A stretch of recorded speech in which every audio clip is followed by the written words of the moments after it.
अस्सलाम वालेकुम नाज़रीन, आप देख रहे हैं प्रोग्राम आज मुबारक के साथ। मैं मुख्तलिफ लोगों के ऑडियो वीडियो आपको सुनाता रहता हूँ। मकसद ये होता है कि जो लोग हकीकत से वाकफ़ हैं उनकी बात भी सुननी चाहिए, चाहे वो अहमदी हैं या नहीं अहमदी, ये सवाल नहीं है। अभी एक मुझे वीडियो मिली, मैं इसकी ऑडियो सुनाता हूँ, तस्वीर पीछे लगा देंगे, सुनते हैं, इस पर फिर बात करेंगे। नाजरीन, जब तक मैं पाकिस्तान में था और पाकिस्तान में मैं कोई 1-2 दिन नहीं रहा, मैं पाकिस्तान में पैदा होने से लेके कमोबेश 46 साल की उम्र तक पाकिस्तान में ही रहा हूँ और पाकिस्तान का कोना कोना फिर चुका हूँ। तो मुझे हालात का और बतौर जर्नलिस्ट, मैं चूंकि क्राइम रिपोर्टर रहा हूँ लाहौर में और 25-25, 30-30 किलोमीटर, 45 किलोमीटर पैदल सफर भी किए हैं, तो बहुत सारे तजुर्बात हासिल हैं। लेकिन जब तक मैं पाकिस्तान रहा हूं 46 साल तक, मुझे यही बताया जाता है और मेरे जहन में भी यही था कि अहमदी जो है ये काफिर हैं और इनके साथ ताल्लुक किसी किस्म का वो हराम है। सच्ची बात यह है कि मैं उसके साथ अस्सलाम वालेकुम भी नहीं कहता था उनको। मैं कोयटा भी गया, मैं मतलब अल्लाह भला करे मीरान शाह तक गया। उस वक्त इत्तफाक की बात है कि इदारा इस्लामियात एक बड़ा मशहूर इदारा है, उसमें मैं बतौर सेल्समैन काम करता था। उनके किताबों की ऑर्डर लेके आता था, वो किताबें तो खुद भेजते थे लेकिन किताबों की ऑर्डर लेके आता था। मैंने बड़े करीब से इदारा इस्लामियात और उसके स्कूल ऑफ थॉट को भी बड़े करीब से देखा। उसके साथ बिल्कुल ही साथ जामिया अशरफिया की पुरानी इमारत भी थी, उसमें जामिया अशरफिया की कुछ क्लासेस अब भी होती थी और जामिया अशरफिया के जो मौलाना साहब थे वो 24 घंटे इदारा इस्लामियात भी बैठे रहते थे। तो इस हवाले से मैं बहुत कुछ जानता हूँ इदारा इस्लामियात के बारे में, जामिया अशरफिया के बारे में, और अल्लाह भला करे आपका तकी उस्मानी और ये सारे ग्रुप को पूरी अच्छी तरह से जानता हूँ। लेकिन जब तक पाकिस्तान में था तो मैं इनको नौजुबिल्ला, अब तो मैं तौबा करता हूँ, ये कहता था कि ये ना सिर्फ मतलब काफिर हैं बल्कि दुश्मन रसूल हैं। तो इन्होंने अपना रसूल गढ़ा हुआ है अलग से देवबंद कादियान में, यानी इंडिया में कोई अलग रसूल पैदा हो गया, वो उसको मानते हैं, इसको नहीं मानते। तो जब मैं नाजरीन बाहर निकला हूं, मुल्क से बाहर निकला हूं, तो दुआ में मेरे साथ मुनाफिक तरीन एजेंट था, जो मजे की बात है वो तबलीगी जमात का था और इतनी लंबी उसने दाढ़ी रखी हुई थी।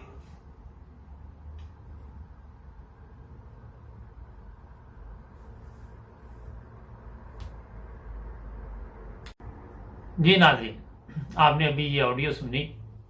अच्छा, मैं आपको ये बताऊं कि इन साहब के दिल में ये बात डाली हुई थी पाकिस्तान में कि अहमदियों के साथ बात करनी भी हराम है। थोड़ी सी इस पे पहले मैंने कहा बात कर ले कि पाकिस्तान में पहले तो किसी को ये पता ही नहीं कि हराम और हलाल क्या है। आप अंदाज़ा लगाएं कि जिन लोगों के साथ बाहर आके इस बंदे ने मुकम्मल, मुझे ऑडियो नहीं इसकी मिल सकी, बातचीत की, वो अहमदी थे और वहाँ पे फिर इसको ख्याल आया कि ये मैं क्या गुनाह करता रहा। इतना अर्सा मैं पाकिस्तान में रहा, मगर ये तो आशिक रसूल जो सही हैं, ये तो हकीकी जो मुसलमान हैं वो तो अहमदी है। इस बात का मकसद ये आज आपको बताने का है कि जिस मुल्क में हर चीज़ आपके इल्म में है, कुत्ते तक खिला दिए जाएं, डड्डू तक खिला दिए जाएं, लाशें कब्रों से निकाल के, इन चीज़ों को वो हराम नहीं कहते, वो कहते ये जायज़ है हमारे लिए। अहमदियों से बात करनी जो है वो हराम है। अगर आप अंदाज़ा लगाएं कि जो ये साहब जिन मदरसों का नाम ले रहे हैं या जो इस्लामिक सेंटर हैं वो बड़े बड़े हैं पाकिस्तान के, उनके नाम है पूरी दुनिया में, मगर वहाँ पे भी चीज़ें ये बताई जाती है कि इस चीज़ पे टाइम कम दिया जाता है कि कुत्ते का गोश्त बेचना जो हराम है, या आपने ज़ना करना वो हराम है, या गुनाह करना हराम है, मगर ये टाइम नहीं वो देते कि इन चीज़ों की तरफ लोगों को लेके आए। टाइम ये देते हैं कि अहमदियों से बात करना हराम। जहाँ पे ये हालात हों वहाँ पे आप कैसे इस्लाम के बारे में लोगों को बता सकते? 46 साल पहले की ये बात कर रहे हैं साहब, तो आप अंदाजा लगाएं उस वक्त इनकी उम्र कितनी होगी।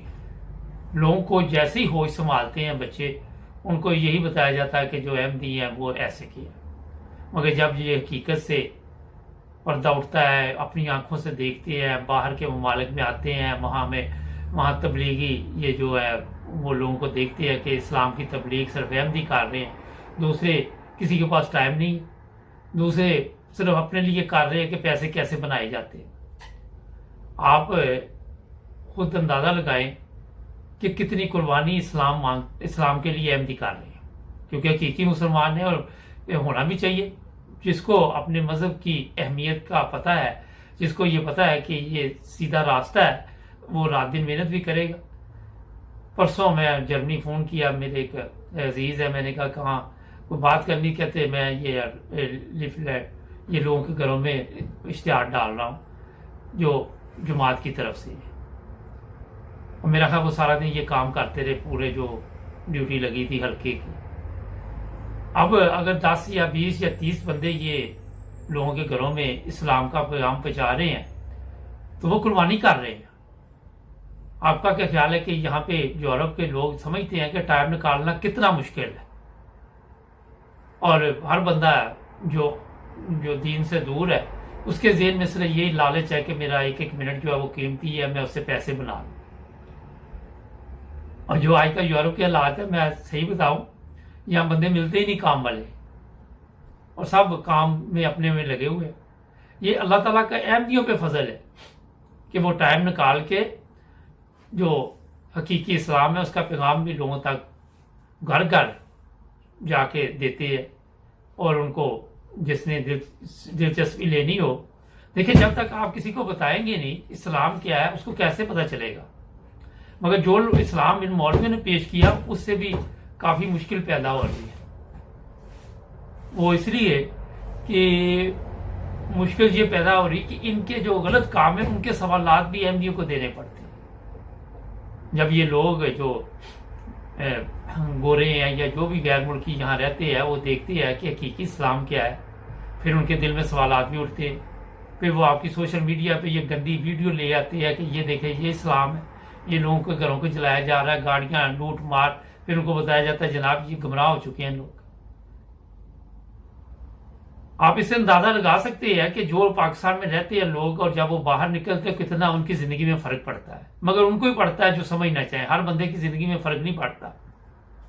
अब जो बंदा इसको लेके आया एजेंट, दाढ़ी उसने रखी हुई थी, ये कह रहा है कि वो अपना उसको नहीं पता ये जो काम ये कर रहे हैं ये हराम है।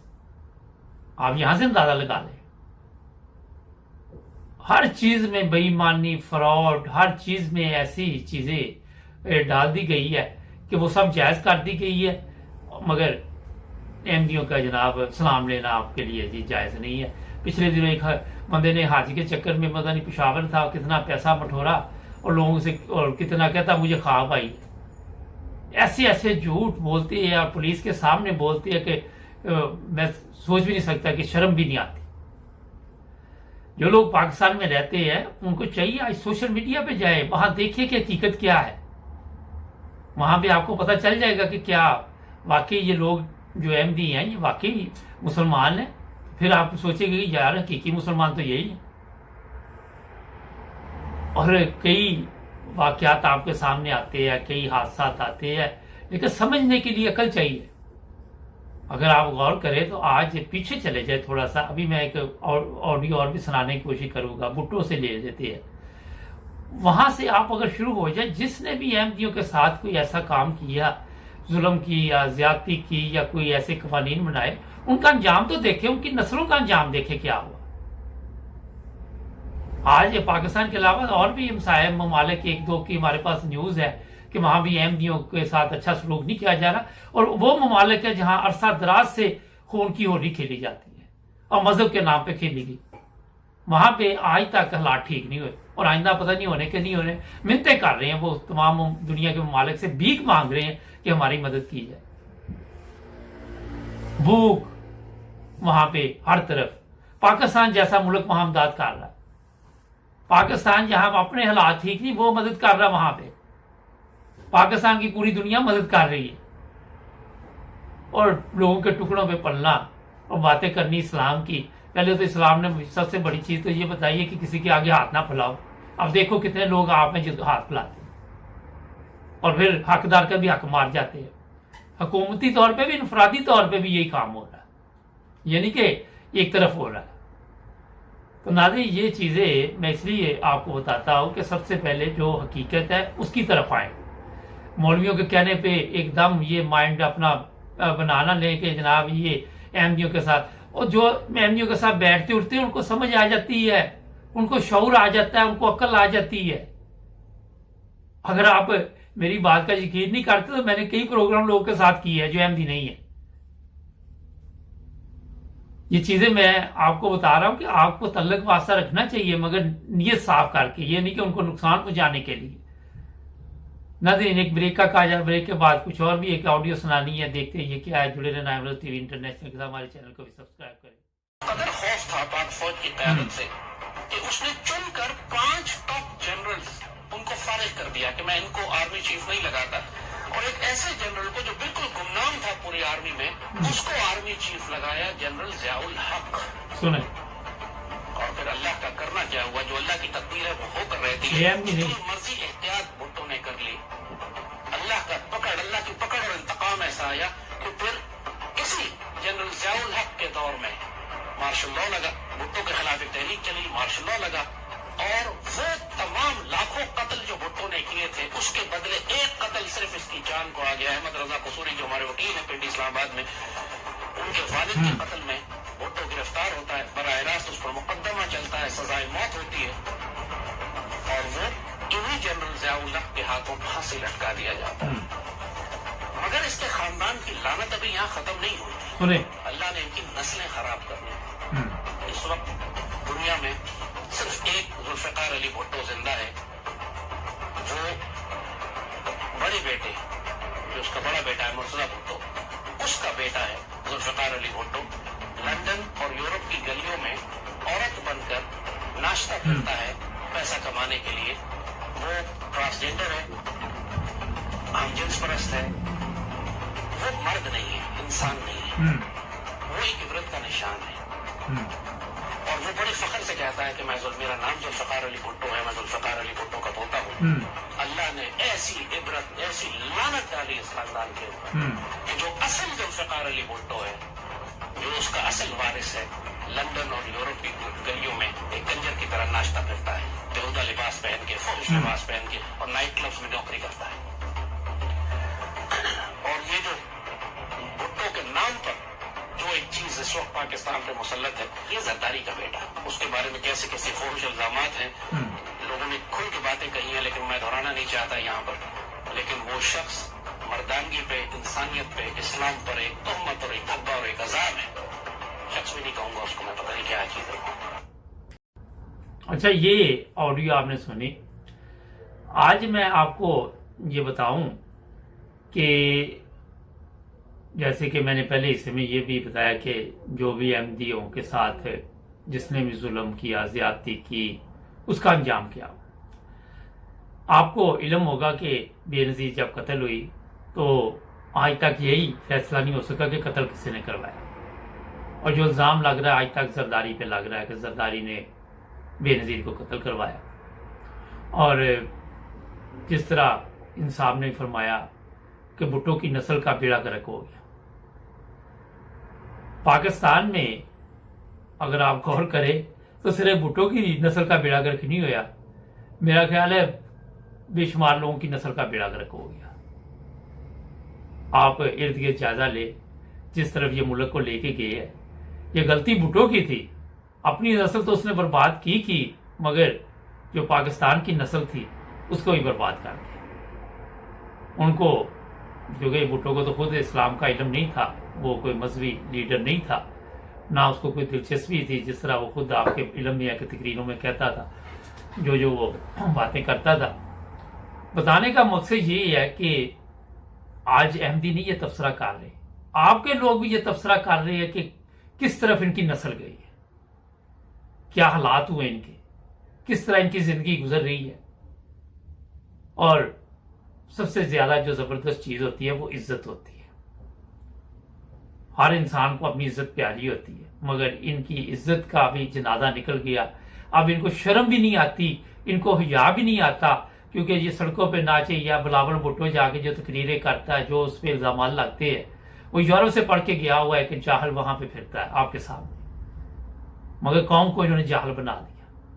اپنی جہالت میں انہوں نے قوم کو بھی رنگ دیا، اور پوری قوم کو، کوئی کسی لیڈر کو پتہ نہیں کہ تہذیب کیا ہے، تمیز کیا ہے، کسی کی عزت نفس کا کیسے خیال رکھنا ہے۔ صرف جھوٹ پہ جھوٹ، جو لعنت صبح یہ شروع کرتے ہیں شام تک بولتے جاتے، ٹی وی پہ بولتے ہیں، سوشل میڈیا پہ بولتے، اخباروں میں بولتے، کوئی ایسی جگہ نہیں جہاں یہ جھوٹ کی لعنت جو ہے وہ اس سے اپنا نام روشن نہیں کر رہے۔ ہر جگہ پہ آپ کو ملے گا۔ اور پھر جو بڑی چیز یہ ہے کہ جھوٹ کی لعنت میں پڑھتے پڑھتے یہ کہتے جی ہمارے بڑے کارنامے ہیں، ہماری بڑی خدمت ہے۔ کوئی لیڈر لے کے آئے جو آ کے وہاں پہ بتائے۔ جب خدا تعالیٰ کسی قوم پر عذاب لاتا ہے، یہ دیکھیں بھٹو پر ضیاء عذاب کی نازل میں اس پہ نازل ہوا نا، عذاب کی شکل میں نازل ہوا نا۔ مقصد یہ بتانے کا ہے کہ جو فیصلے اللہ تعالیٰ کی طرف سے آتے ہیں وہ غلطیاں اللہ تعالیٰ بندوں سے ہی کرواتا ہے۔ اور پہلے یہ نہیں کہ ایک دم بھٹو کو ظاہر ہے کہ اپنی جان کی فکر تھی اور وہاں پہ ناانصافی کی گئی۔ آپ کو میں بتا رہا ہوں ناانصافی اس طرح کی گئی کہ جس کا حق تھا اس کو وہ ذمہ داری نہیں دی گئی، مگر یہ اللہ تعالیٰ نے ذہن میں ڈالا۔ پچھلے دنوں ایک میں نے پروگرام کیا تھا، سوشل میڈیا سے میں لیا تھا، وہ صاحب فرما رہے تھے کہ میں پاکستان میں انصاف نہیں ہے، ساتھ وہ سلمان تصیر کو جس نے قتل کیا کہہ رہے تھے وہ شہید ہے۔ اس کو خود تم بات کر رہے، تم تو انصاف کی بات کر ہی نہیں رہے۔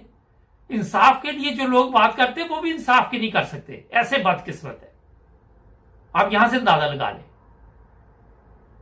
اب یہ کہتے سپریم کورٹ نے انصاف نہیں کیا، بھٹو کو سزائے موت غلط تھی۔ وہ غلط تھی یا ٹھیک تھی، مر تو گیا نا۔ آپ کے اب کہنے سے 40 سال 50 سال بعد کیا ہوتا ہے؟ کیونکہ جب خدا کی تقدیر کسی کو پکڑتی وہ پھر نہیں بچتا۔ اس کا یہ نہیں کہ کوئی قصے کہانیاں ہم نے سنے ہوئے ہیں کہ 1400 سال یا 1500 سال پہلے ایسے ہوا تھا، ہمارے سامنے یہ واقعات گزرے۔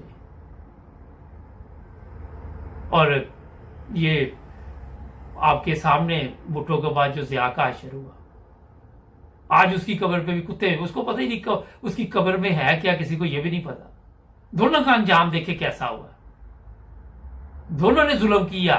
ایک نے وہ قانون بنایا ایم یو کے خلاف، دوسرے نے آرڈیننس جاری کیا، دونوں کی موت کا انجام دیکھے کیا ہوا۔ آج دنیا ان کا نام لیتے ہوئے شرم آتی ہے۔ آج پاکستان میں ضیاء کے بارے میں لوگ باتیں کرتے ہیں کہ اس کو ذلت اور رسوائی کے ساتھ یاد کیا جاتا ہے۔ پاکستان کا بیڑا گرک کر گیا۔ اپنے مفاد کے لیے دونوں نے ایسے معاہدے دنیا کے ساتھ کیے جن کا مقصد نہیں تھا۔ بھٹو نے اپنے ملک میں معاہدے کیے مولویوں کے ساتھ، وہ مولوی اس کی جان میں مصیبت پڑ گئی، اس کے گلے میں انہوں نے رسی ڈلوائی، اور پوری دنیا یہ تماشا دیکھتی رہی۔ ہندوستان بھی تماشا دیکھتا رہا، امریکہ بھی دیکھتا رہا، سعودی عرب بھی دیکھتا رہا، سب ممالک یہ تماشا دیکھتے رہے۔ تو ناظرین، بتانے کا مقصد یہ ہے کہ جہاں آپ کو ناانصافی ملے گی وہاں پہ خدا تعالیٰ کی لاٹھی جو ہے وہ حرکت میں آئے گی، اور وہاں پہ آپ اس سے پھر بچ نہیں سکتے۔ یہ چیزیں سوچنے اور غور و فکر کی ہے۔ اب میرا خیال ہے کہ آپ لوگوں کو سمجھ آئی ہوگی۔ جو عام آدمی، اس کو بھی بڑے آرام کے ساتھ ایک دم مجاہد ختم نبوت کے نعرے لگا کے لوگوں کو قتل نہیں کر دینا چاہیے۔ پہلے انہیں سمجھنا چاہیے ہر چیز کی کیا ہے۔ جو لوگ کہتے ہیں جی قادیان میں نیا وہ رسول آ گیا، ان کے لیے اطلاع کے لیے عرض ہے کہ وہی اسلام ہے جو نبی پاک صلی اللہ علیہ وسلم نے لوگوں کو بتایا، اور اسی اسلام کو کی یاد دہانی کرانے کے لیے آج ایک مسیح کی ضرورت تھی، وہ آ چکا ہے۔ آپ کا کام ہے اس کو تلاش کرنا، آپ کا کام ہے کہ جو تحقیق ہے وہ انصاف کے ساتھ کرے، اس سے آپ کا فائدہ ہے کہ آپ سیدھے راستے پر چل سکتے ہیں۔ नादरी कल 80,000 लोग जो नॉर्मल कोरोना में इंग्लैंड में जिनको ये प्रॉब्लम हुई, 10,000 जो है उनको वो जो अफ्रीका से आया हुआ है, तो 90,000 लोग इस वक्त जो कल की खबर थी बहुत ज़्यादा है। मगर अमवात में कमी हो रही है, कोरोना में तेज़ी हो रही है, काफ़ी चेंजिंग आ रही है यूरोप के ममालिक में, जर्मनी और इंग्लैंड में। जर्मनी में बहुत ज़्यादा कोरोना के मरीज़ हैं इस वक्त, तो एहतियात करें। बहरहाल ये है कि सफ़र वगैरह में लोगों की कमी आई है। कुछ कल मेरी बात हुई थी टैक्सी ड्राइवरों से, उन्होंने बताया कि काम कम हो गया, लोग कम बाहर निकल रहे हैं। जुड़े रहे 9 न्यूज़ टीवी के साथ, हमारे चैनल को भी सब्सक्राइब करें। मिलेंगे कल नए प्रोग्राम में, अपना ख्याल रखें, अल्लाह।